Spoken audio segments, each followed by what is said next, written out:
تحية من الجمهور اللي موجود، الفنانة باسكال مشعلاني. مساء الخير. مساء الخير لك يا باسكال. مساء النور.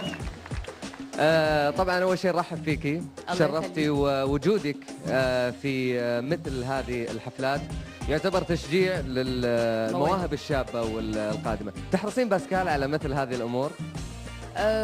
هيك مواهب كتير مهمة، لأنه بتكون بتقدم الأصوات بشكل حلو، بتدعمهم بالألبوم بالكليبات، فبيكون لها طابع خاص وحلو. يعني دائما أي بروجرام أو أي تي في مثل وناسة عم بيساعد فنانين جدد، كتير بيساعدهم باختيار الأغاني بالألبومات بالإنتاج، فضل ما يكون واحد لوحده بيتعذب أكثر. فهيك بروجرامات كتير حلو سريعة الانتشار، بس بذات الوقت قد ايه سريعة الانتشار وقد ايه بتخوف سرعة الانتشار إذا ما انتبهوا من بعد البروجرام وقدموا الشيء الحلو.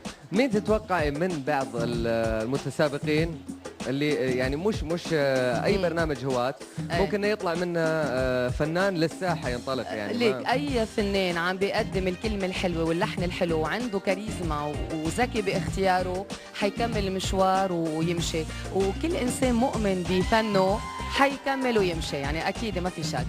طيب باسكال، انا بس ابغى اذكرك بشغله مهمه. انعمل معك مقلب على MBC FM قبل سنه.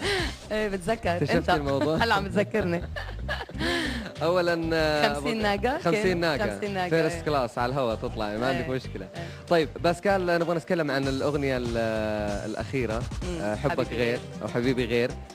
اللون الخليجي، كيف شفتي اللون الخليجي؟ كلام سعودي واللحن كلام ابو فيصل واللحن ملحم ابو جديد. حبيبي غير الكلمه السعوديه او اللهجه البيضاء، والنعمل الريتميك الموسيقى شوي بوزوكي، وهيك كسرناه مودرن شوي تيكون مش فقط خليجي نعمله مودرن، والحمد لله توفقنا فيها كلحن وكلمه وككليب، يعني كانت كلها على بعضها. يعني حاولنا نقدم بالصوره وبالصوت وبالموسيقى ستايل مختلف شوي، مش تكون خليجيه كموسيقى مودرن شوي اكثر.